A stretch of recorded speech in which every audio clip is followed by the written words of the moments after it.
Ya, saya mulai aja. Selamat malam. Assalamualaikum warahmatullahi wabarakatuh. Malam, Waalaikumsalam warahmatullahi wabarakatuh. Ya, pembahasan malam ini kita akan membahas tentang LSB ya. Mungkin sedikit pembahasan yang minggu kemarin. Kita bahas sedikit aja. Ada dibuka ya, sebentar.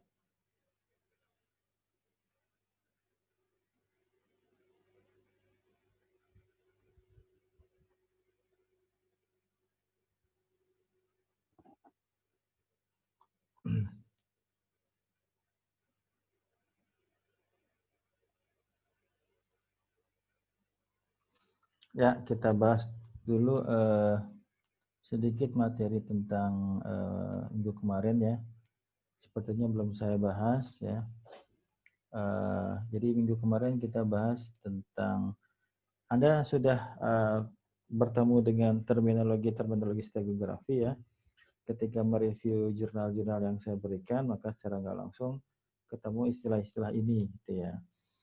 Ya, kemudian tadi Mas Herman sudah ketemu ada satu jurnal yang membahas 3 algoritma sekaligus ya digabung antara kriptografinya, kemudian kompresinya sama steganografi ya.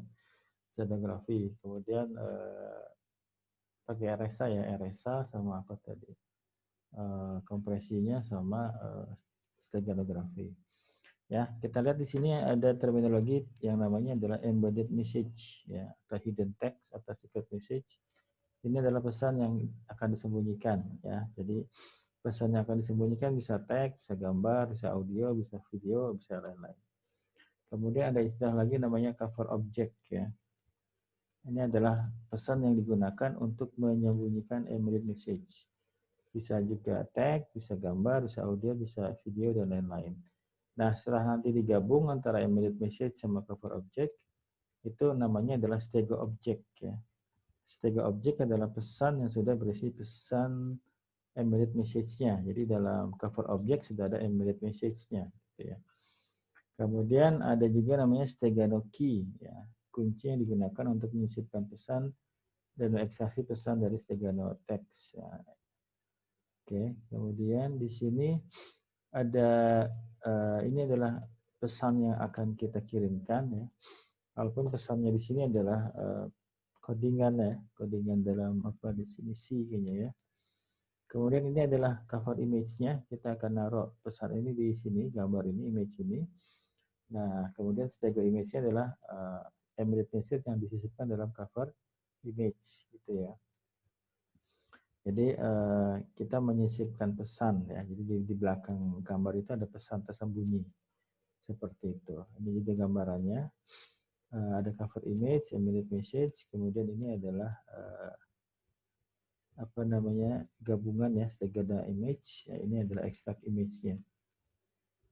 Nah ini juga pasti Anda ketemu ketika mereview jurnal ya. Kita punya secret message-nya. Kemudian kita punya cover object-nya, ya. Kemudian ini adalah proses embedding-nya. Ya, embedding-nya adalah penggabungan antara embedded message dengan cover object. Kalau kita gunakan key, maka di sini ada key-nya. Ya, kemudian ini adalah stego object yang kita kirimkan ya di internet atau di mana gitu jaringan. Kemudian ini adalah apa ini lawan ya atau musuh. Dia apakah dia akan curiga pesan yang lewat itu akan ada pesan tersembunyi atau tidak. Ya, kemudian di sini juga dibalikkan stegano object tadi ya kita extraction decode sehingga nanti kita dapatkan pesan yang kita sembunyikan. Ya, ini sama seperti tadi. Ada secret message, ada cover ya. Sama seperti tadi ini. Kemudian pasti ini banyak muncul istilah-istilah ini, imperceptible. Ya, jadi ketika baca jurnal istilah yang tadi pagi ya, minimal tadi pagi sudah ada 8 atau 7 yang presentasi yang pagi. Itu muncul istilah-istilah ini, imperceptible, fidelity, ya. Jadi apa itu imperceptible adalah ketika keberadaan pesan rahasia tidak dapat dipersepsi secara visual. Jadi orang tidak sadar bahwa di situ ada pesan tersembunyi. Jadi istilahnya adalah imperceptible ya, secara visual atau secara audio ya, untuk segi audionya. Jadi ketika dengar, jadi nggak, ya mungkin kalau ada dengar sedikit noise atau bising, ya dianggapnya hanya dari masalah jaringan aja. Tidak curiga bahwa itu memang ada pesan tersembunyi yang disisipkan. Kemudian fidelity ya, fidelity adalah kualitas cover objek tidak jauh berubah akibat penyisipan pesan rahasia. Kalau dia image, maka image-nya nggak terlalu berubah banyak ya. Seperti tadi ya, orang nggak curiga di gambar itu mungkin karena proses kompresi aja gitu, mungkin curiganya gitu ya. Tidak curiga itu adalah pesan tersembunyi sebenarnya. Istilah yang ketiga namanya recovery. Pesan yang disembunyikan harus dapat diekstraksi kembali ya. Kemudian capacity, ukuran pesan yang disembunyikan sedapat mungkin besar. Jadi ini dikatakan 4 kriteria steganografi yang bagus ya, imperceptible, fidelity, recovery, sama capacity. Ada sedikit catatan, steganography yang bagus tidak termasuk robustness. Robustness ini apa? Dapat diandalkan ya. Dikatakan robustness bukan isu penting dalam steganografi. Ya, jadi yang penting itu hanya ini aja, imperceptible, fidelity, recovery, sama capacity. Ada beberapa term di robustness ini ya. Kemudian di sini ada bicara tentang kombinasi kriptografi dan steganografi. Steganografi bukan pengganti kriptografi, tetapi keduanya saling melengkapi. Ya, bahkan tadi ada jurnal yang bahkan 3 ya. Ada kompresinya sekalian ya, diacak, dikompres, sama disisipkan, disteganografikan. Keamanan pesan rahasia dapat ditingkatkan dengan menggabungkan kriptografi dan steganografi. Mula-mula pesan dienkripsi dan dengan algoritma kriptografi. Selanjutnya pesan terenkripsi disembunyikan di dalam media lain. Ya, walaupun dia dapat menarik pesannya masih dienkripsi gitu ya. Jadi kerjaannya 2 kali dia. Dia harus tahu algoritma steganografinya. Yang kedua harus bisa mendekrypt ya pesan yang kita acak pertama kali.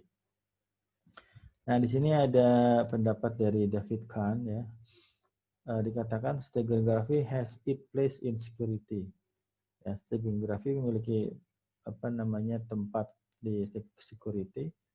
It is not intended to replace steganografi but supplement it. Dikatakan tidak bertujuan untuk menggantikan kriptografi tapi menambahkan gitu ya.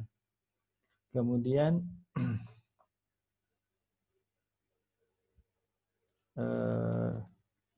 hiding a message with steganografi method reduce the chance of a message being detected.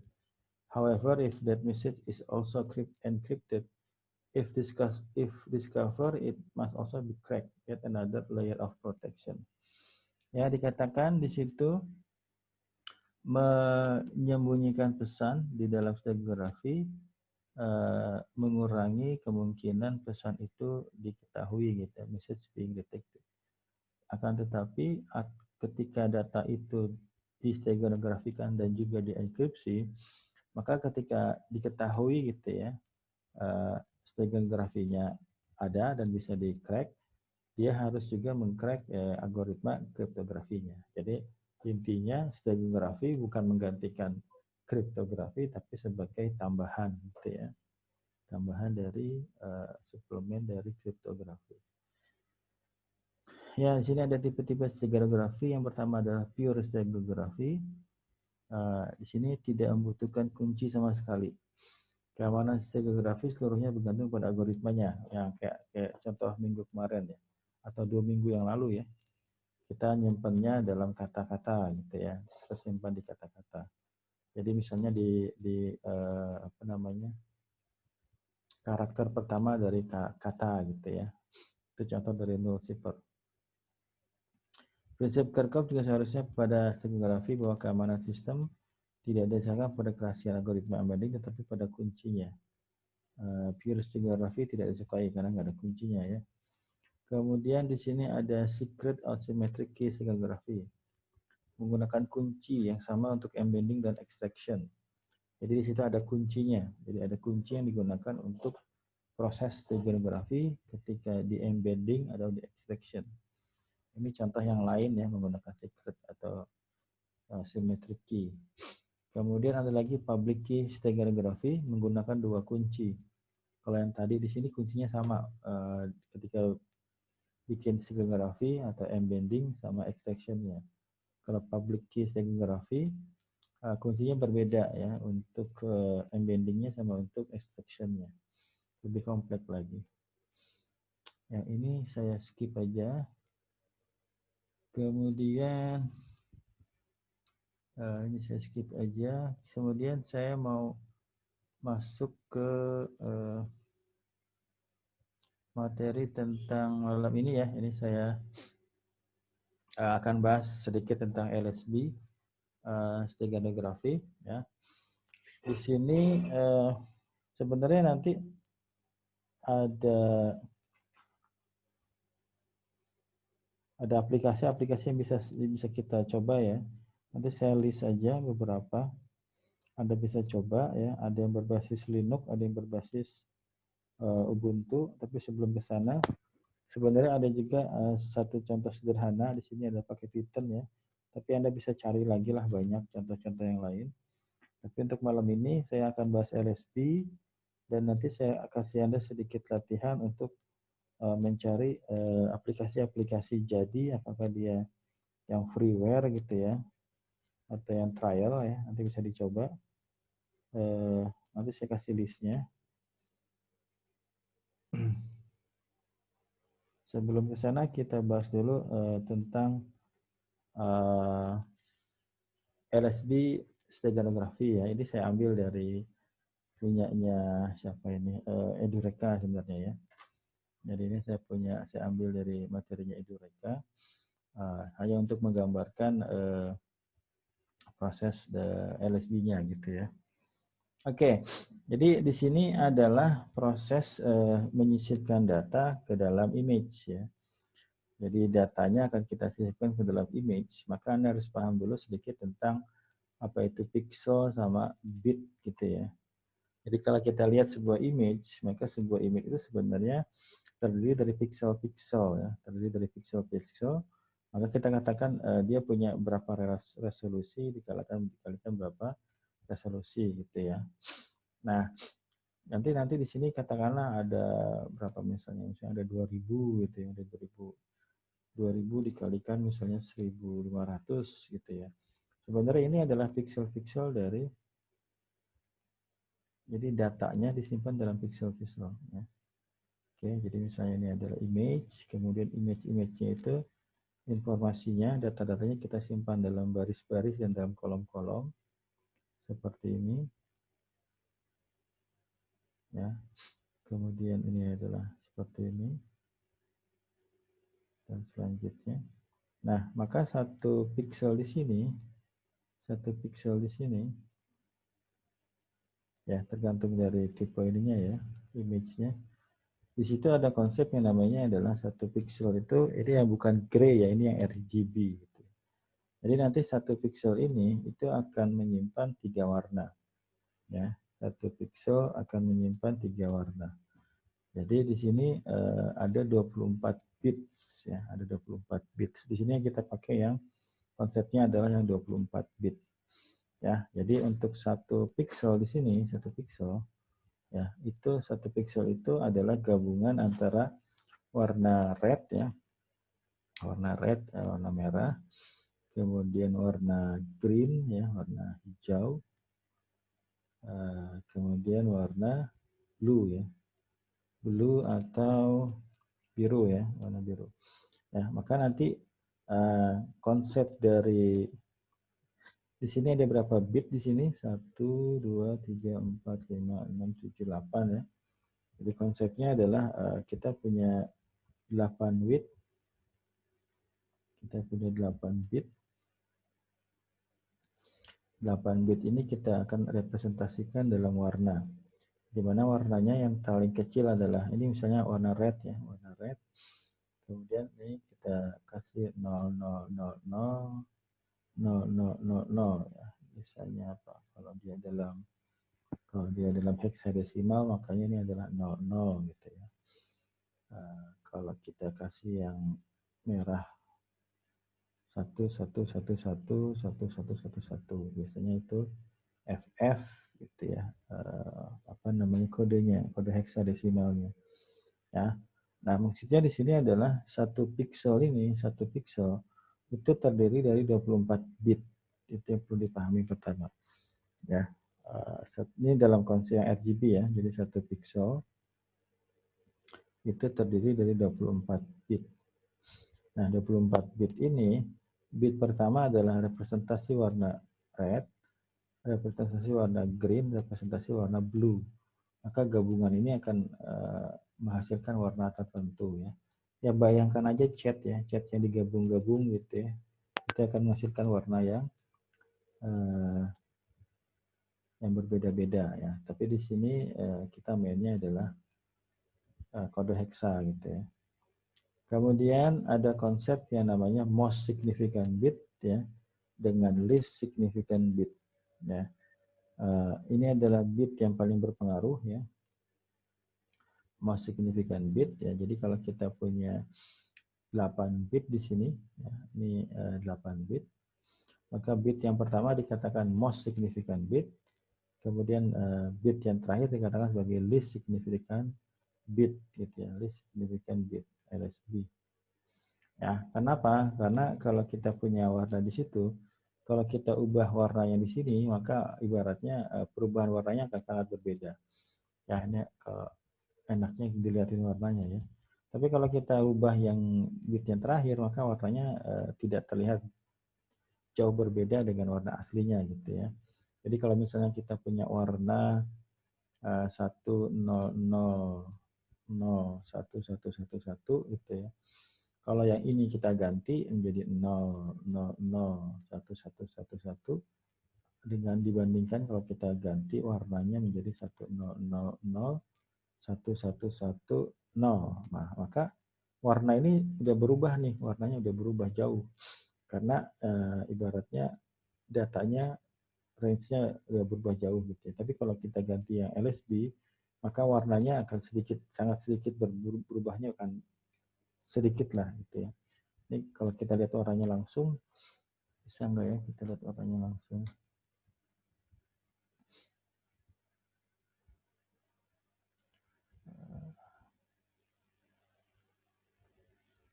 Ada kayaknya.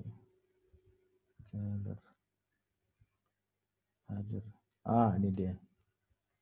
Ya, kalau Anda lihat di sini, kelihatan nggak saya liatin peak color? Kelihatan nggak? Nggak ya?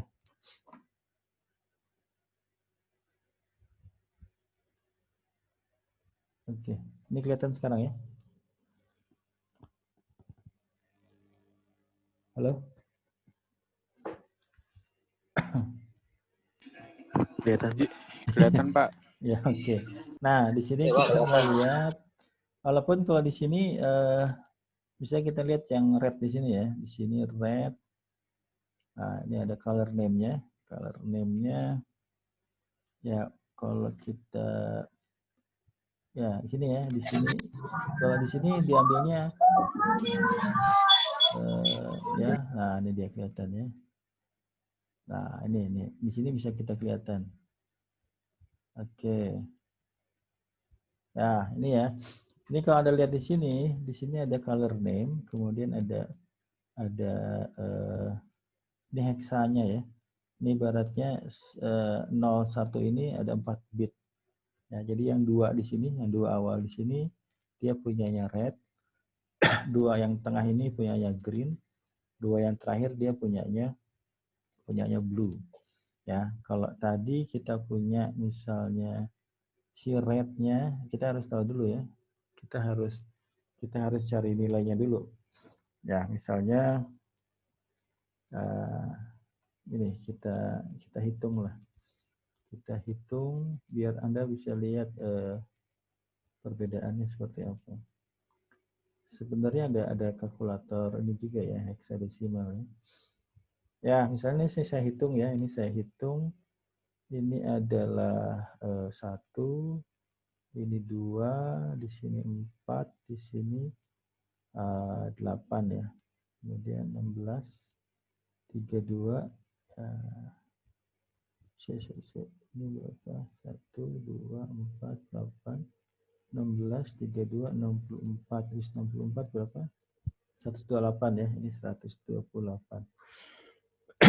Berarti 1, 0, 0, 0, 1, 1, 1, 1 itu adalah 8 tambah 2, 10. Oke, kita pakai kalkulator aja lah.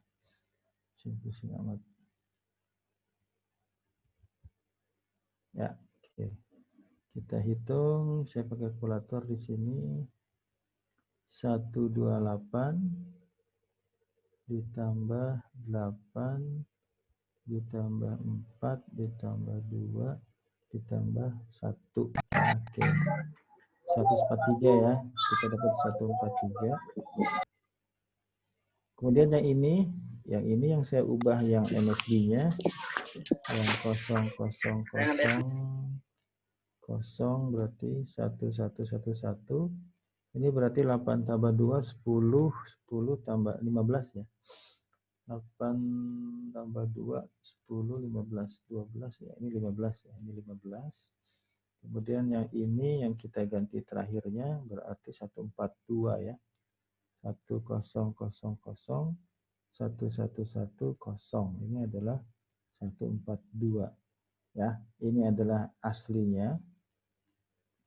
Ini adalah kita ubah MSB-nya, most significant bit-nya. Kemudian ini adalah yang kita ubah adalah LSB-nya ya. Oke. Jadi maksudnya apa nih? Maksudnya ini adalah kita sedang mengubah posisi dari bit di sini. Ini kita ubah ya. Yang ini yang kita ubah yang awalnya kita ubah. Jadinya 15 hasilnya. Kalau yang kedua yang kita ubah adalah 0 ya. Jadi Anda harus catat dulu itu ada 143, ada 15, ada 142. Ya, oke kita lihat. 143 ya. Jadi 143. Oke, 143. Mana dia? Oh, harus ini dulu ya. Option to color. Other. Oke. Saya share lagi. Share screen. Ya, oke. Ini adalah red ketika 143. Ya. Ini warnanya. Kelihatan nggak? Ini adalah red ketika 143 ya. Ini. Mudah-mudahan kelihatan atau saya screenshot aja, print screen. Oke, ini adalah bikin bagus sedikit. Ya, oke kita copy. Kemudian kita taruh bawah sini aja.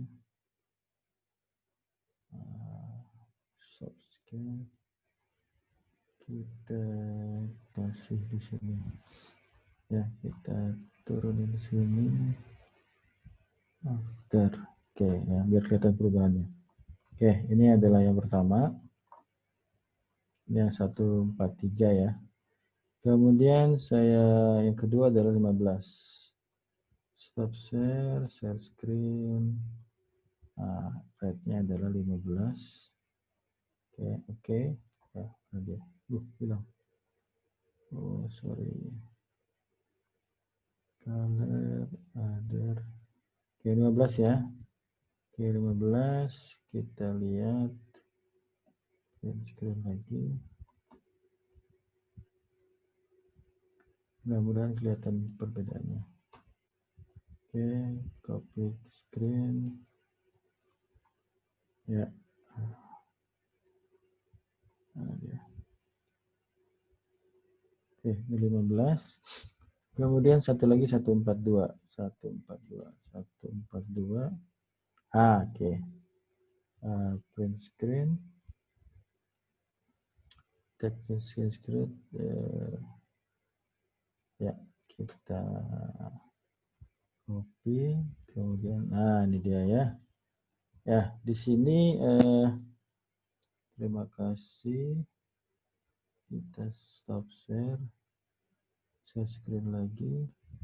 Ya, di sini saya sudah bisa menampilkan perbedaan dari oke ya. Oke.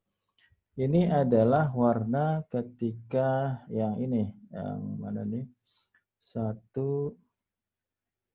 1 0 0 0 1 1 1 0 ya. Setelah kita hitung 143, yang ini greennya kita kasih 0 aja, blue-nya kita kasih 0, maka ini warnanya ya. Ini adalah warnanya, kalau Anda kelihatan. Ini adalah warnanya. Oke. Nah, kemudian ketika kita ganti MSB-nya, ini kita ganti menjadi 0 0 0 0 ya. Jadi bit yang MSB-nya kita ubah. Kemudian 1 1 1 0 ya, kita hitung 15. Maka kalau Anda lihat ini perubahan warnanya sangat berbeda ya. Ya, hitam sini ya. Mendekati hitam. Itu adalah yang kita ubah, ubah MSB ya, ubah MSB, significant bit. Jadi kelihatan perubahannya jauh sekali.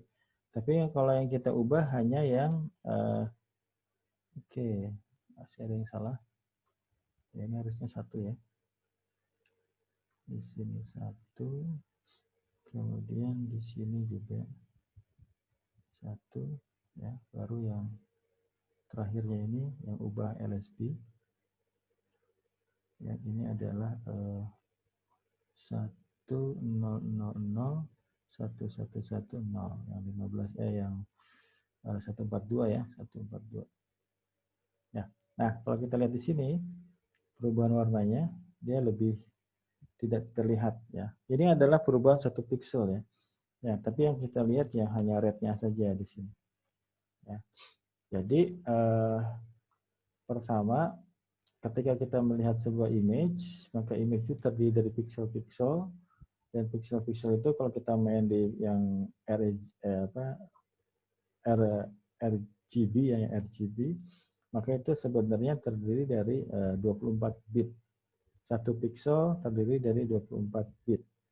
Nah, kemudian dalam satu byte itu, dalam 1 bit itu ada namanya most significant bit, ada namanya least significant bit. Ya, yang most significant bit adalah yang bit pertama, ya paling berpengaruh, karena kalau dia diubah datanya akan berubah sangat berbeda. Yang kedua namanya least significant bit, posisinya di bit terakhir.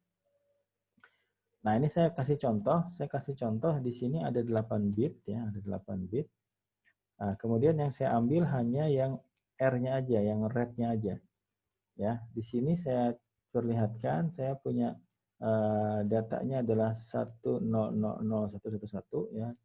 Jadi ini kalau misalnya 24 bit ya, kalau kita bikin 24 bit maka si green-nya itu isinya 0 semua. Jadi kalau kita bikin 24 bit maka 1000 1111, maka di sini yang 8 bitnya 1234 1234, kemudian 1234 1234 ya. Karena yang green-nya kita kasih 0, yang blue-nya kita kasih 0 ya. Kemudian yang di sini yang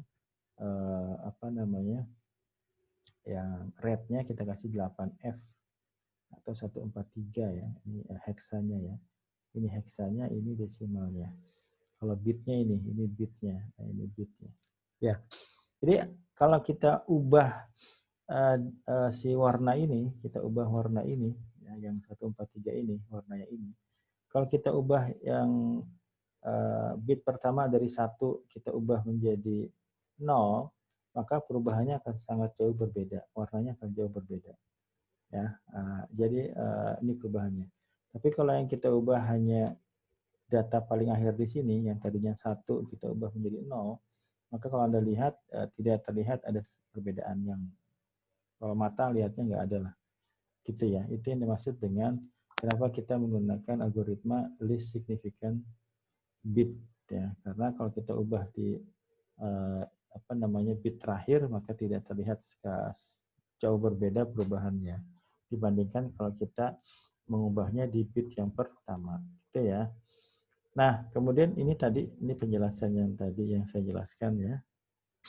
Kalau kita ubah yang bit pertama ini, kalau yang kedua ini udah kita bahas lah ya.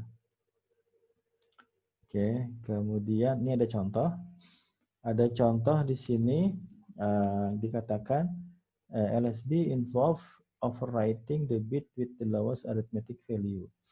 Misalnya kita kita ingin menyisipkan kata A.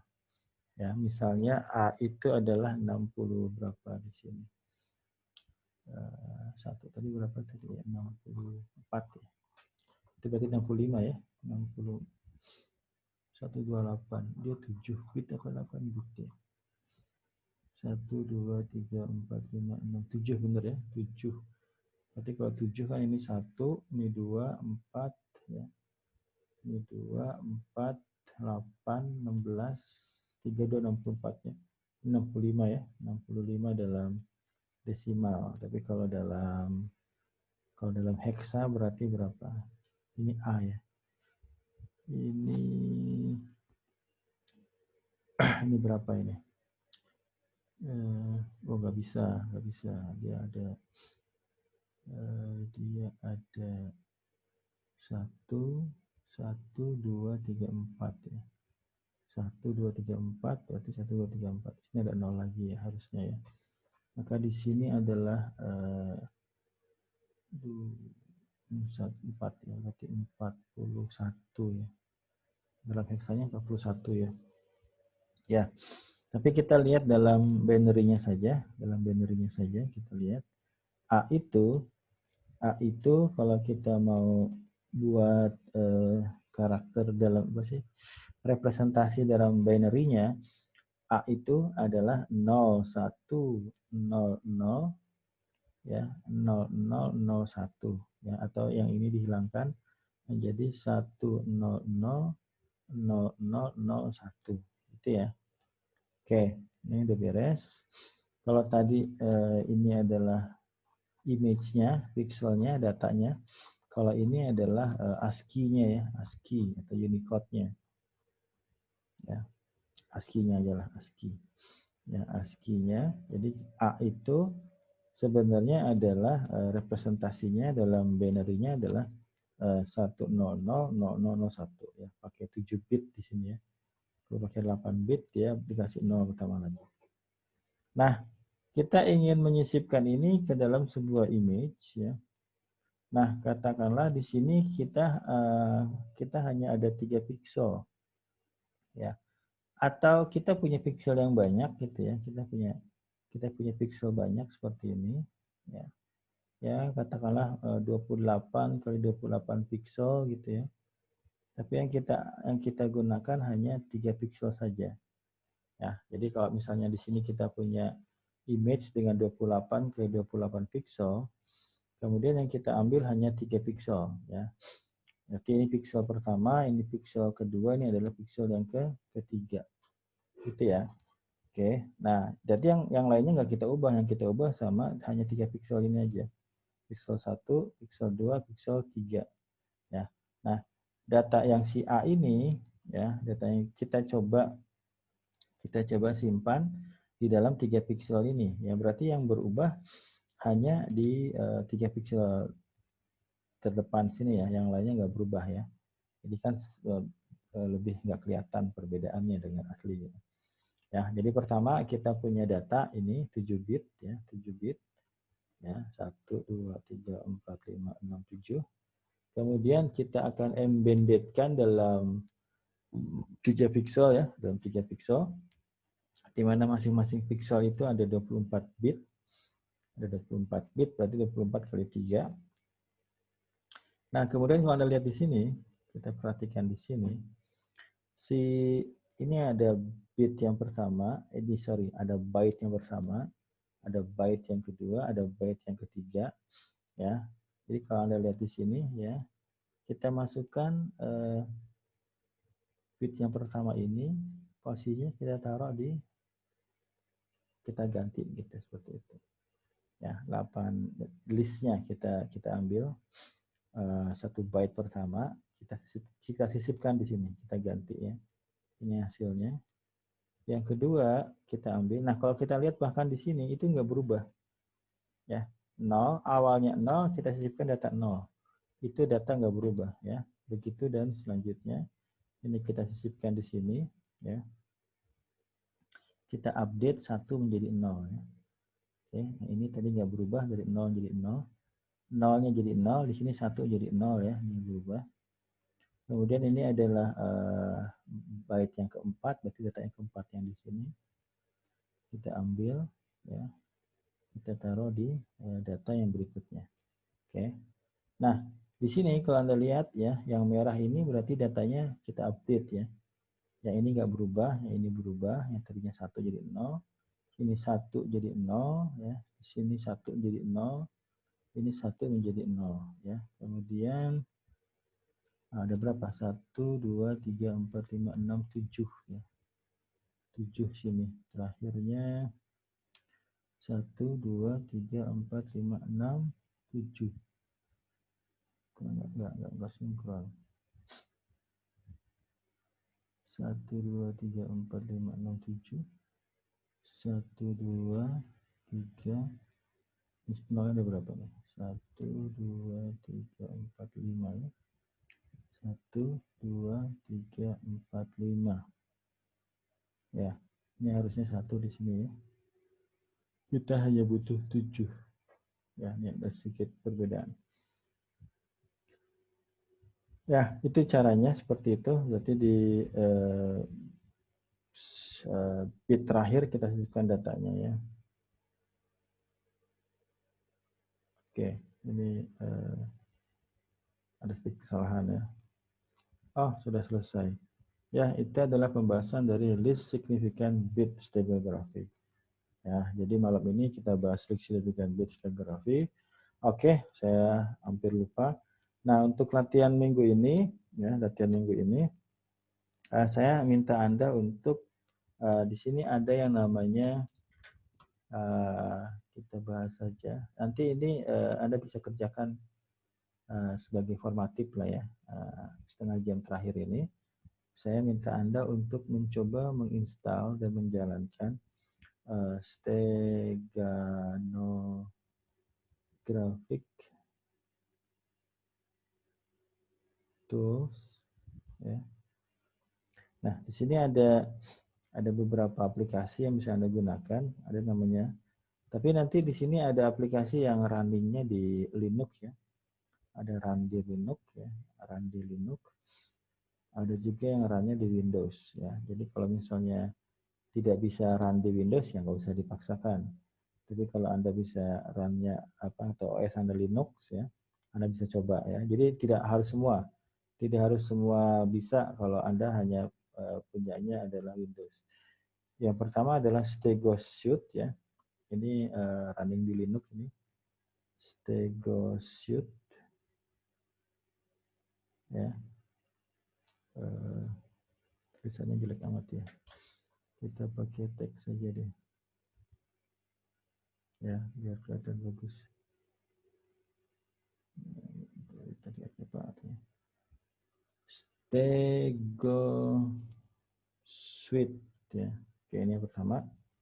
Ya, silakan Anda cari. Ini runnya di Linux sih, tapi kalau Anda main di Windows ya nggak usah lah. Kemudian yang kedua adalah atau di Windows ya, yang StegoHide yang kayaknya di Linux. StegoHide ya. StegoHide ini yang kedua. Silakan dicari ya aplikasinya. Kemudian ini yang kita bahas minggu depan nanti ya. StegoHide. Ada lagi Xiao Steganography. Ya, ini aplikasi yang keempat yang bisa Anda coba install, kemudian Anda coba mainkan. Ya, kemudian ada lagi yang namanya Saya taruh sini aja. 4. Kita taruh sini. Namanya adalah SS Suite. So, yang keempat. Kemudian yang kelima, Anda bisa coba open path, ya. Oke. Kemudian yang terakhir, Anda bisa coba yang lain sih ya. Kalau mau coba yang lain, searching yang lain yang lebih kompleks ya, silahkan aja. Move flash ya. Oke, dah. Ya, minimal ini Anda coba ya. Silakan Anda search ya. Silakan Anda search. Silakan Anda install ya. Kemudian silakan Anda coba ya, masukkan data gitu ya. Masukkan data. Beberapa ada yang gabungan kriptografi dengan steganografi. Masukkan datanya gitu ya, kemudian jalankan gitu ya. Oke. Jadi saya kasih Anda 20 menit terakhir ya. 20 menit terakhir untuk mencoba aplikasi-aplikasi ini, cari searching, cari misalnya yang berbasis Windows saja, ya kayak Xiao Steganography itu kayaknya Windows ya.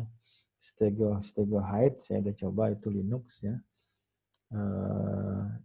Minimal cari aja 1, 2, 3, 4, 5, 6, Anda coba, Anda install, masukkan data, Anda jalankan, nanti konsep yang steganografinya akan terlihat mudah gitu ya, karena kita menggunakan aplikasi langsung.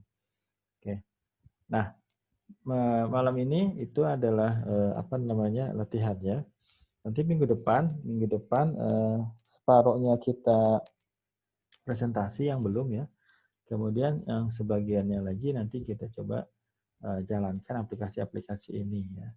Kita lihat aplikasi-aplikasi ini seperti apa runningnya ya. Jadi untuk malam ini seperti itu aja ya. Jadi saya harapkan di kelas ini yang berhalangan hadir tidak presentasi bisa minggu depan atau kalau mau masuk pagi silahkan masuk pagi gitu ya. Ya karena saya perhitungkan presentasi itu sebagai tugas 1. Ya, keaktifan di kelas juga sebenarnya kalau untuk kelas SIP juga mungkin ini nanti saya rekam ya, kemudian nanti saya upload lah di YouTube-nya.